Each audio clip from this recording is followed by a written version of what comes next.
Hello everyone, this is Rumela here from the 1947 Partition Archive. I hope you had a great Thursday. Today I'm here to welcome you to the launch event series for the Tata Trusts Partition Archive University Research Access Points, and I'm excited to be hosting this launch. We will be there every day this week at 8:30 p.m. Delhi time to tell you a bit about your project. Let me begin by introducing myself. My name is Rumela and I am Communications Manager of the Oral History Program at the 1947 Partition Archive. And today I am joining you from Kolkata. In case you are new to following us, the 1947 Partition Archive documents the nearly lost history of partition through our flagship oral history project, which is the largest of its kind in South Asia. With your help, we have documented almost 10,000 family stories. You can learn more about our work by visiting our website or speaking to any of our team members. You can also visit our online channels to find all the links and content you need. Now I would welcome our speaker for tonight, Dr. Ali Khan. Good evening, Dr. Khan. So I would start by introducing Dr. Khan. So Dr. Ali Khan Mahmudabad is an assistant professor of political science and history, Ashoka University, India. He is an historian, political scientist, writer, columnist, and an occasional poet. He completed his MPhil and PhD from University of Cambridge, UK. He previously studied at the University of Damascus, Syria, and Amherst College, USA. His first book was Poetry of Belonging, Muslim Imaginings of India, 1850 to 1950, which was published by Oxford University Press in 2020. This year, he published an English translation of an Urdu novel, Agaz-e-Sahar. The Break of Dawn has been published by Penguin. He has traveled extensively in the Middle East and he writes a fortnightly column for the Urdu National Daily Inqilab, and as well as writing for a number of English language magazines and newspapers. Dr. Khan, we are so glad to have you for today's talk. Your work on partition is really fascinating. So let us get started by you talking about it briefly. Thank you. I'm going to share my screen, so if you don't mind, let's do that.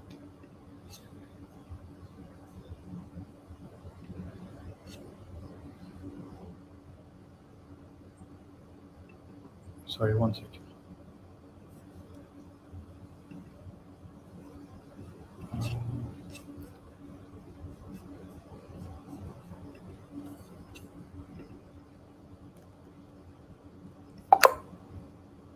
Can you see it yet? Hello? No, not yet. We are unable to see the screen.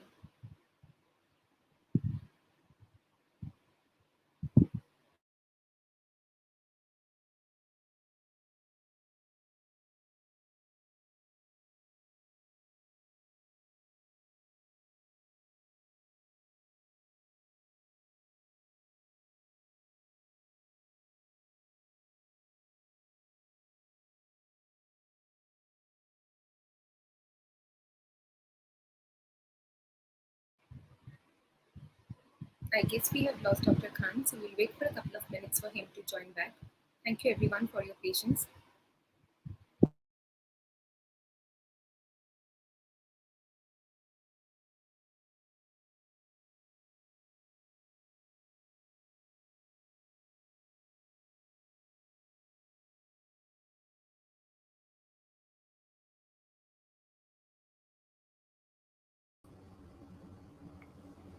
Hello, hi.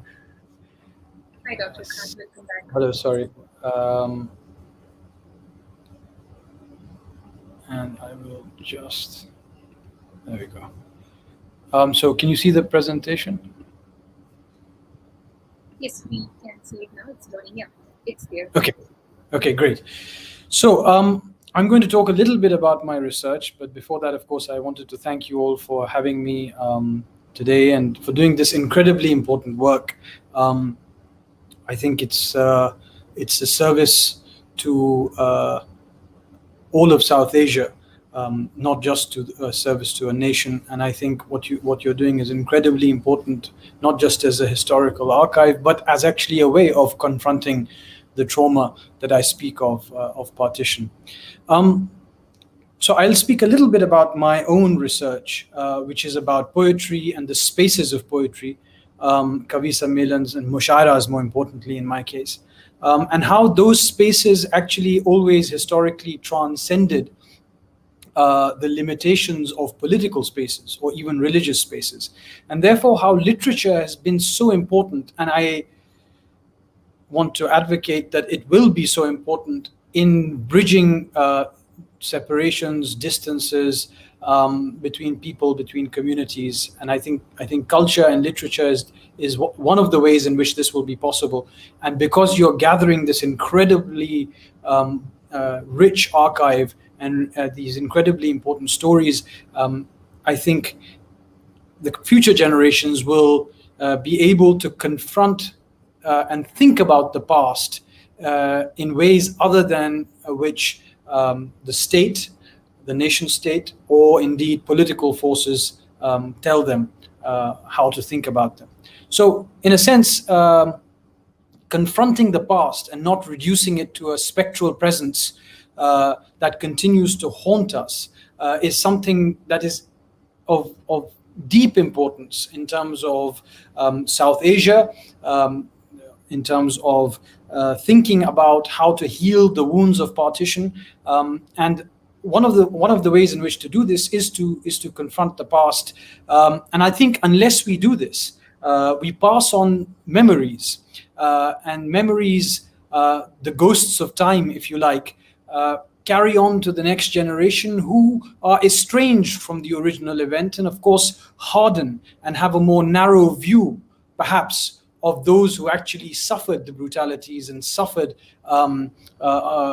the violence of partition. This is not just the case in India, you even see it in Israel. Those who survived the camps of Dachau or Auschwitz, etc., they today are first-hand reminders, and they keep saying this, of the extent and the horrors to which people in the name of language or culture or religion or ethnicity can go to in order to assert a dominance. So this is why, my title is Confronting Trauma, the Ghosts and Spectres of Partition, because in a way, there is a spectre that haunts South Asia, and that spectre is partition, with all apologies to Marx. And the ghosts that are all around us, the ghosts in a sense that we encounter within our families, in our memories, in our textbooks, in our daily conversations, in our political rhetoric, these are ghosts, much like Hamlet's ghost, that goad us towards revenge. And in a sense, it is unless and until we come to terms with our past on its own terms, that these ghosts won't be laid to rest. And I think that's why the work you're doing is very important. And before I begin, I will play a little clip from, many of you have probably seen this film, Garm Hawa, and then speak about why.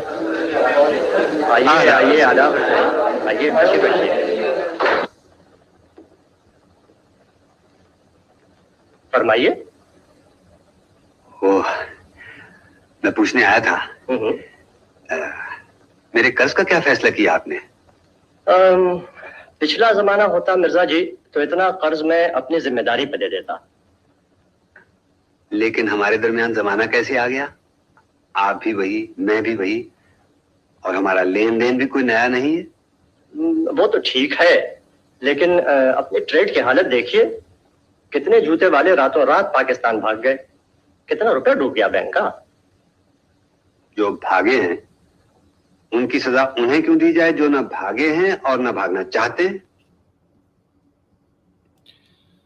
लेकिन हमारे दरमियान जमाना कैसे आ गया? And this is really, in a sense, the story of partition, if you like.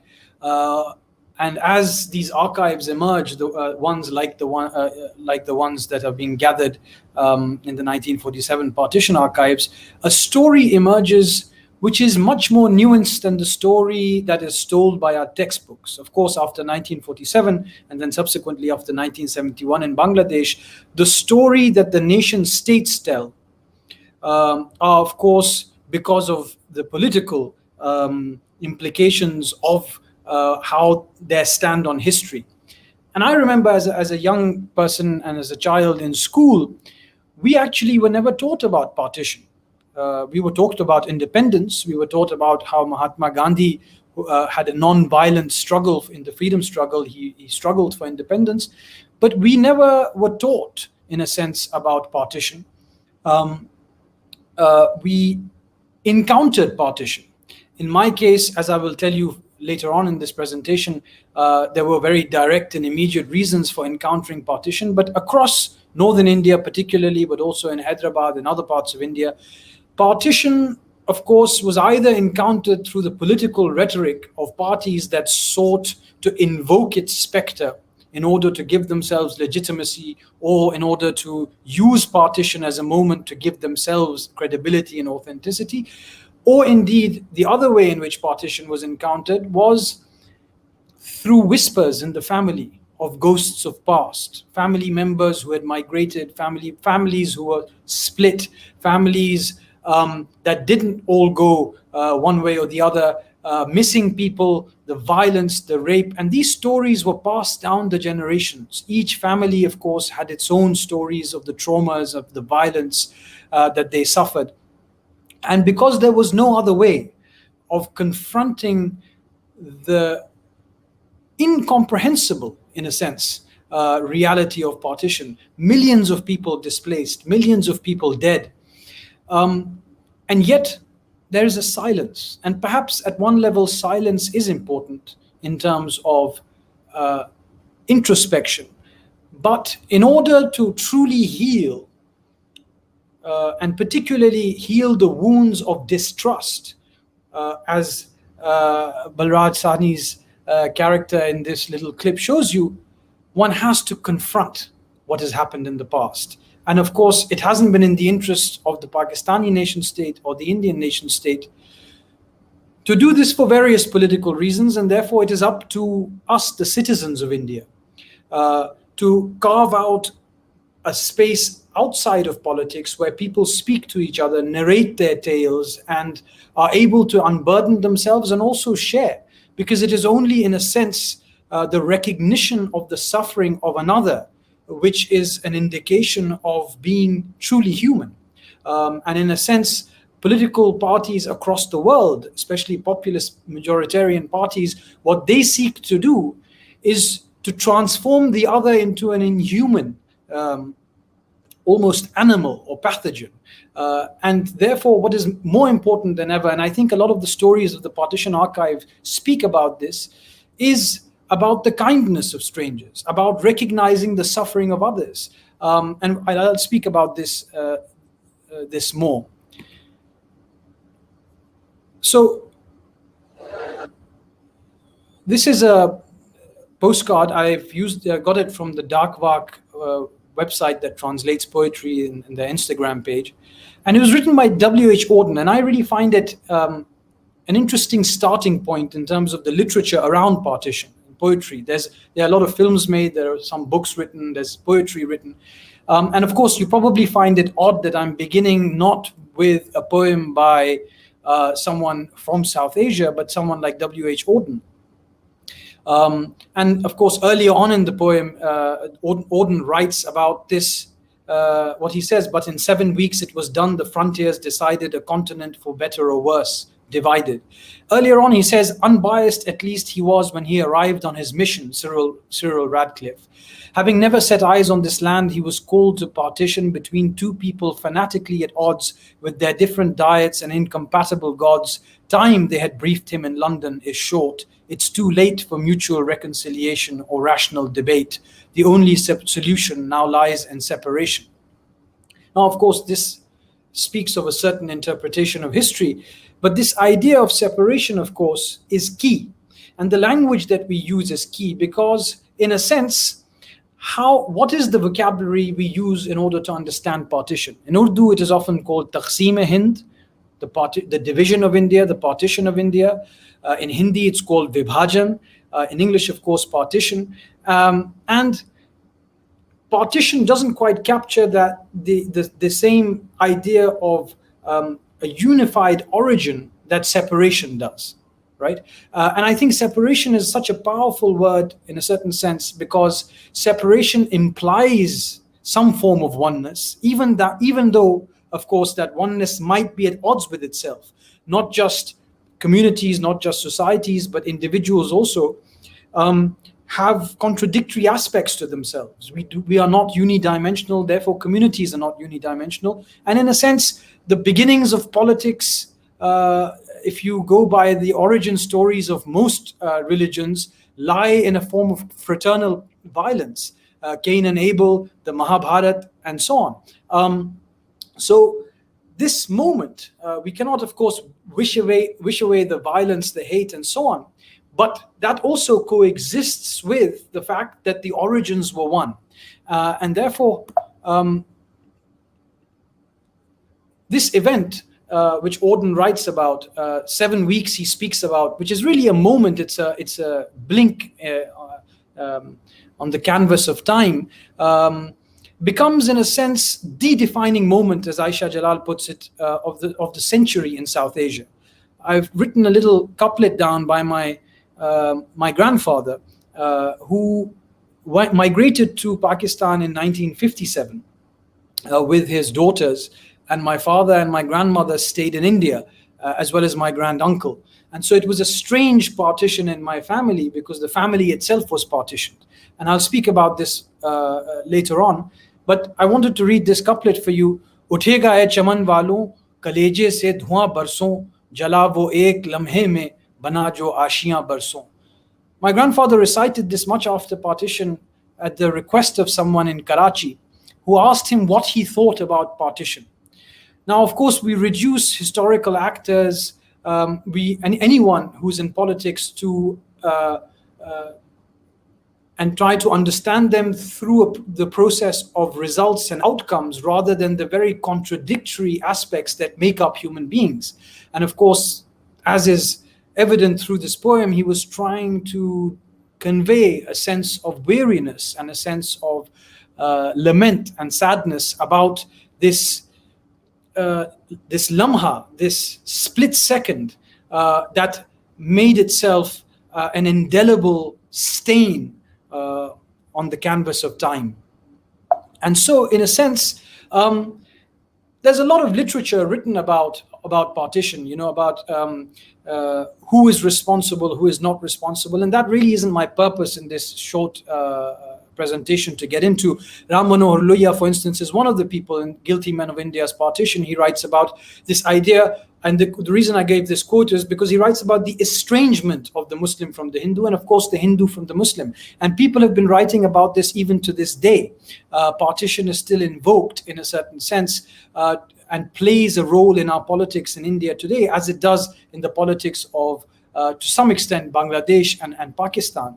And therefore, how to heal this estrangement, how to confront the trauma of partition, is something that obviously political parties, for various reasons, are not interested in, because, of course, the fundamental logic that drives politics is a quest for power. It is looking at citizens not as merely citizens, but as ways in which to realize a certain vision, a certain power. And therefore, of course, there ends up inevitably being differentiation. I was reading an article by the founder of the 1947 Partition Archive in The Diplomat some weeks ago, and I was struck by the fact that she found that in the 8,000 plus testimonies that they have gathered, most of the people recount being killed or facing violence from people they didn't recognize. It wasn't the neighbors.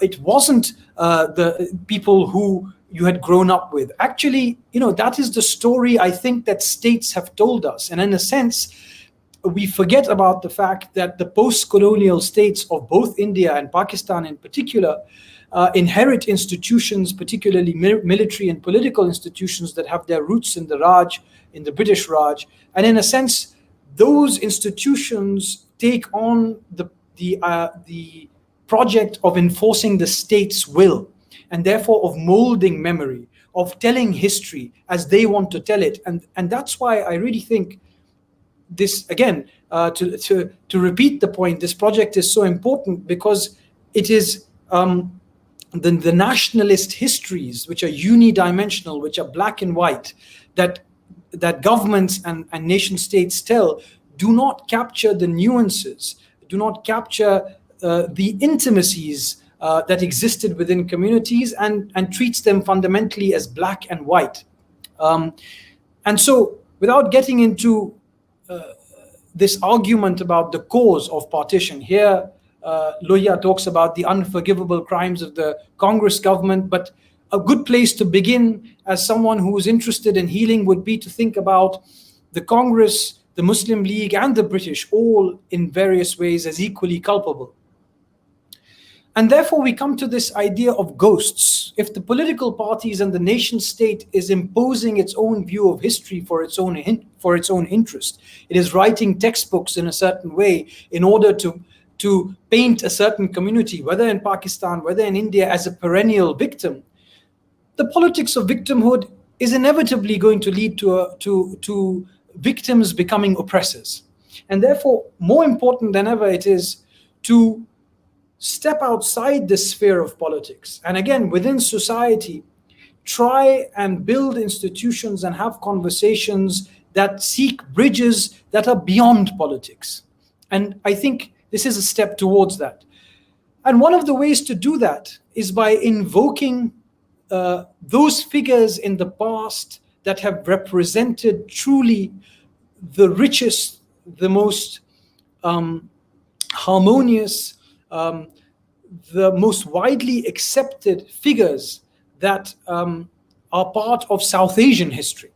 And so this poem by Amrita Pritam, many of you will be probably familiar with it. She invokes the ghost of Waris Shah and asks Waris Shah to speak from the grave and bear witness to the bloodiness of partition. And in a sense, it is the ghost. It is interesting to think about the ghost of Waris. Why is the ghost of Waris Shah invoked? It is precisely because whereas land can be divided, people can be artificially divided through borders, language, culture, literature, historical figures, it is much more difficult to divide these. We are seeing the process of the manipulation of history. But at the same time, this is a difficult process because language, and particularly poetry, culture, arises out of centuries of the interaction of communities. I mean, India in that sense, and South Asia pre-partition, is a land of confluence. It is a land where different influences have come and the waters have intermingled. And what partition did to some extent was create artificial separations. And then within each country, because these countries were built on an idea of religion or an idea of community, internally these countries also then sought to create homogeneities. So invoking these ghosts is a wonderful way in order to, in a way, bear witness to that which is past and that which binds communities together. Waris Shah today is still quoted by the Punjabis of both West Punjab and East Punjab, Punjab in India, Punjab in Pakistan. Rabindranath Tagore is still quoted in Bangladesh, is still quoted in West Bengal. And this is, again, if you look at the national anthems of these countries, they tell a very interesting tale. We sing the Tarana-e-Hind here in India, Sare Jahan se Acha Hindostan Hamara. In Pakistan, Iqbal, the author of this, is seen as the poet national. Tagore is the author of the Bangladeshi national anthem, as well as the author of the Indian national anthem. So literature and poetry and the figures that we often try and box transcend these man-made boundaries. But of course, the problem is that our politics, in a way, constantly reinforces and heralds these specters, the spectre of partition, to this day. So for instance, not very long ago, the president of the BJP, JP Nadda, post the elections in Bengal, talks about how he's reminded of partition. यहाँ आना पड़ा है और पिछले कल से मैं यहाँ पर हूँ और आप सबके साथ इस प्रेस वार्ता में मुलाकात हो रही है। मैं ये कहना चाहता हूँ कि जो बहुत ही निर्दयता से किलिंग्स हुई हैं हमारे बंगाली जनता की और बंगाल में रहने वाले लोगों की, इसकी मैं तीव्र निंदा करता हूँ, कंडेम करता हूँ। The brutal killings which have taken place after the results, I condemn it, and certainly we also stand by the people of Bengal and all citizens residing in Bengal जिनके साथ इस तरीके की घटना घटी है। मुझे इन घटनाओं को देखकर पार्टीशन के दिन याद आ रहे हैं। This makes me remember the partition days. Now, it's important to think about why partition is invoked here. Partition is invoked because, in a sense, our politics is haunted by partition. It is not able to move beyond partition. And this is, of course, in the interest of political parties in Pakistan, in India, and Bangladesh has its own particularly vexed relationship to 1947. Of course, 1971 being of much more importance. And 47 is not that much commemorated in Bangladesh, which is interesting in itself.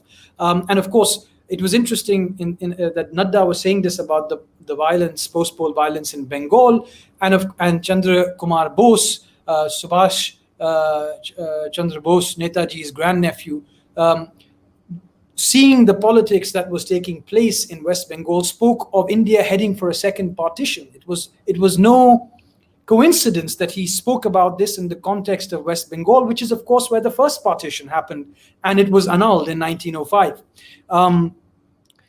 Now, this spectre, this invocation of partition, in a sense, limits the possibilities of politics. Because what it does is it freezes identity. Of course, what it does is it freezes the category of Hindu, of Muslim, and the entire politics then revolves around these. Whereas, of course, what we do know is that these categories themselves are tremendously difficult. They are not homogeneous. Pakistan is created in the name of Islam. Today, they cannot decide what Islam there is, or what Islam, how to define Islam. Who is a Muslim?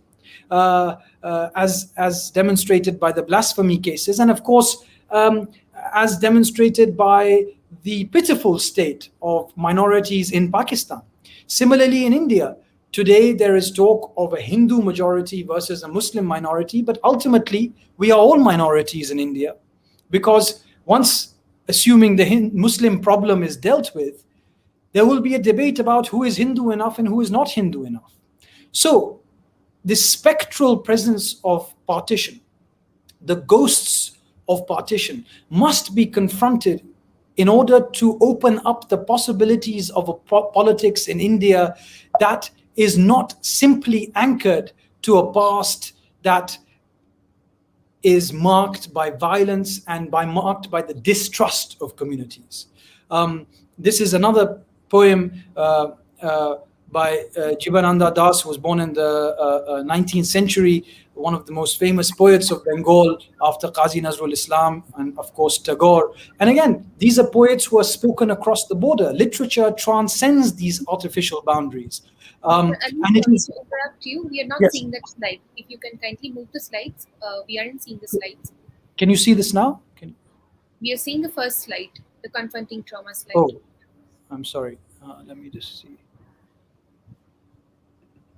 How about now? Not yet. Okay, one second.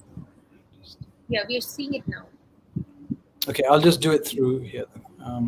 Thank you so much. So, the question is, of course, why does this all matter from the point of view of high politics, as from evident from the quotes, that clip of J.P. Nadda, and from the quote of Chandra Kumar Bose, about a second partition. My own family, as I said, my family was split, and one of the things that I've struggled about is how to think about partition as an Indian, being from someone who is from a family which is identified at some level with Pakistan. You can see here, this is just happened to take place yesterday on Twitter. It happens regularly, where I was speaking about, a kind of the joining of Jitin Prasad in the BJP, nothing to do with partition, nothing to do with, in a sense, 1947. But of course, because of my name, what I'm reduced to is the choices that my grandfather made. And it is of no consequence that I actually personally do think that although he had his reasons for making the choices that he did, my views in a certain sense about those are completely different. I did not agree with his politics, and he himself, interestingly, in the 1960s, admitted that he was wrong about his earlier choices. And as I was saying, the problem in narrating histories, and one fundamental problem I face as a historian, and a problem of historiography, of methodology in history, is that we tend to write histories based on outcomes. And therefore, we completely airbrush the very contradictory forces that exist in people at the same time. And all of us have experienced that at one time or another. And therefore, it's actually very difficult to tell the story of partition, because what we end up doing is making it a story of inevitability. And perhaps that is where we go wrong. In Pakistan's textbooks, for instance, they trace the story of Pakistan unbelievably back to the advent of Muhammad bin Qasim in Sindh in the 8th century. In India, there's a different story, and a story that was told early on in the days of the Republic, which is now being changed, about the origins of India. Was India, because Pakistan was created in the name of religion, is India destined to also be the twin separated at birth that must follow that legacy also? This is a debate that, of course, is unraveling in front of our eyes. But this demand that is placed on Indians, in particular, and I speak as an Indian, of course, to bear the burden of history, is, of course, again, pegged to the idea that we have not been able to escape this spectral presence of partition in our history, in our politics, and therefore we demand that a community, this is just the story of my family, but an entire community bears responsibility for the deeds of Muslims over 1,000 years. It's patently absurd to even think of that, but this is precisely a problem because of the unresolved tension that emerges out of partition. I realize I'm running out of time, so I'm not going to take much more time. So I think there are people who are doing a wonderful job in terms of telling stories that humanize those who suffered because of partition. And Achal Malhotra, who's written this book, interestingly, I found out that there are two versions of the book. Remnants of Partition is the global edition, and Remnants of a Separation is the Indian edition. And I am intrigued by the choice of words. Perhaps there's not enough time to go into them, but I think given what I was speaking about earlier, it raises questions of your mind. That which is separated can be joined in many ways again. And perhaps literature is one way, and stories are one way in which that joining can take place, even if it is not possible politically for the time being. And, this comes back to one of the most vexed issues that emerges out of partition, which is the issue of Kashmir. And of course, Agha Shahid Ali, who goes into a kind of exile and dies in America, speaks about separations geography. So what is separations geography? Everything is just that mystery. Everything is this roar that deafens. This stream has branched off from the Indus in Little Tibet, just to find itself where porous miles down, there it will join the Jhelum. Lost to the Greeks, it will become, in Pakistan, the Indus again. So what is interesting, I think, about the way in which we confront the traumas of partition. What is important about this act of confrontation is the act of acknowledging the violence and also of acknowledging the hate and the division and the discord. I think one of the tragedies has been in this struggle over nationalist histories, both sides or all sides have sought to idealize the past in different ways. Both sides have sought an authenticity that detracts from the messiness, from the fuzziness of history. On the one hand, we have tales of the origins of nationalism in India that go back to an ancient age and in a very kind of linear way come up to the present. In a similar way, in Pakistan, we have this search for an authentic Islam, which is of course impossible to locate because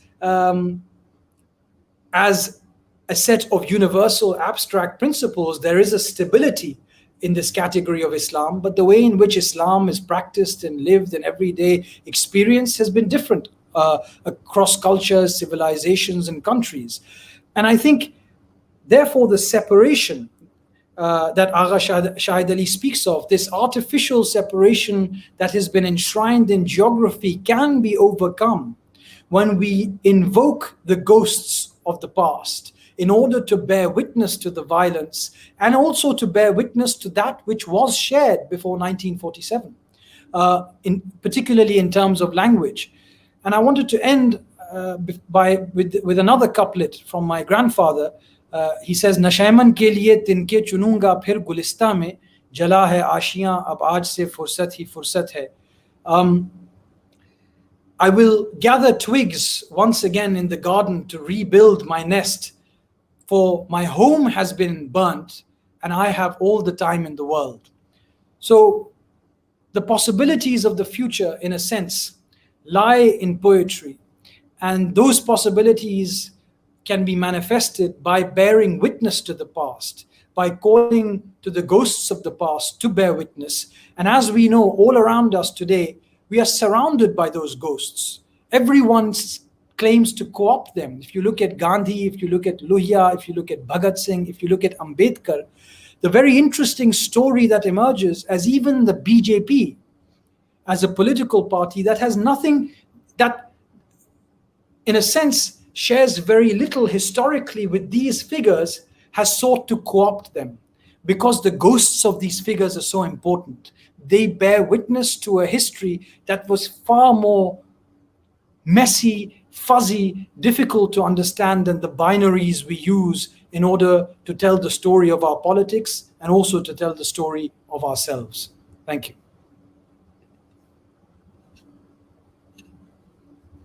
Thank you so much, Professor Ali. That was an excellent presentation, and thank you so much for sharing those couplets from your grandfather. Those are really excellent. We have one question from the audience. Like Shayantan Ray is asking, how do you think current Indian polity politicizes the partition narrative? So would you like to answer that question? So I think polity is an interesting word you use because, of course, polity is linked to those who do politics. And I don't know whether you mean citizens, the average citizen, the people, or political parties. Political parties, of course, invoke it all the time, right? Because it freezes, partition in a sense freezes identity. And therefore, the conversation ends up freezing what it means to be Muslim and Indian, to be Hindu and Indian. In terms of people, I think partition, in a sense, because there has been no opportunity to confront the past, people were uprooted. The process of uprooting is deeply traumatic. I mean, whether it is Muslims who left India, Sikhs and Hindus who left Pakistan, Kashmiri Pandits who left Kashmir, beyond the politics, the stories of individuals who had to, for larger reasons, political reasons, leave their homes, those stories had no place. There was no place where you could tell your story. And therefore, they became whispered in families. They were passed on to next generations. And that's how I think partition still remains so important in different areas of India. Of course, some areas are less affected, and so on. And therefore, I think to give a platform where communities can come together and tell these stories, and therefore act as bridges to each other beyond the political sphere, that's what I think is tremendously important. Because as long as we keep our ghosts within our own families, all that is going to happen is we are going to become more bitter, we are going to become more resentful, we are going to become more prejudiced and pass on prejudice to the next generations. Today, young people who are distant from partition have inherited the trauma and the pain of their ancestors who left Khyber Pakhtunkhwa, who left Delhi, who left Patna, and other places, who left Bengal, who left Sylhet or Chittagong or Dhaka, or for example, Kolkata, and so on. Absolutely, completely agreed with you, Professor Khan, on that. So coming to the questions, like if we have more questions, we would request the audience to type your questions into the comment boxes, and we will choose some questions to ask Dr. Khan. And thank you so much once again for tuning in. If you love our oral history work and our mission, please consider making a donation of any size. We rely 100% on donations as an NGO. In some countries, donations are tax-free, and links are here in the description to this video. So thank you once again for that wonderful presentation, and thank you for your time, and I wish you good evening and good night. Thank you, everyone. Thank you.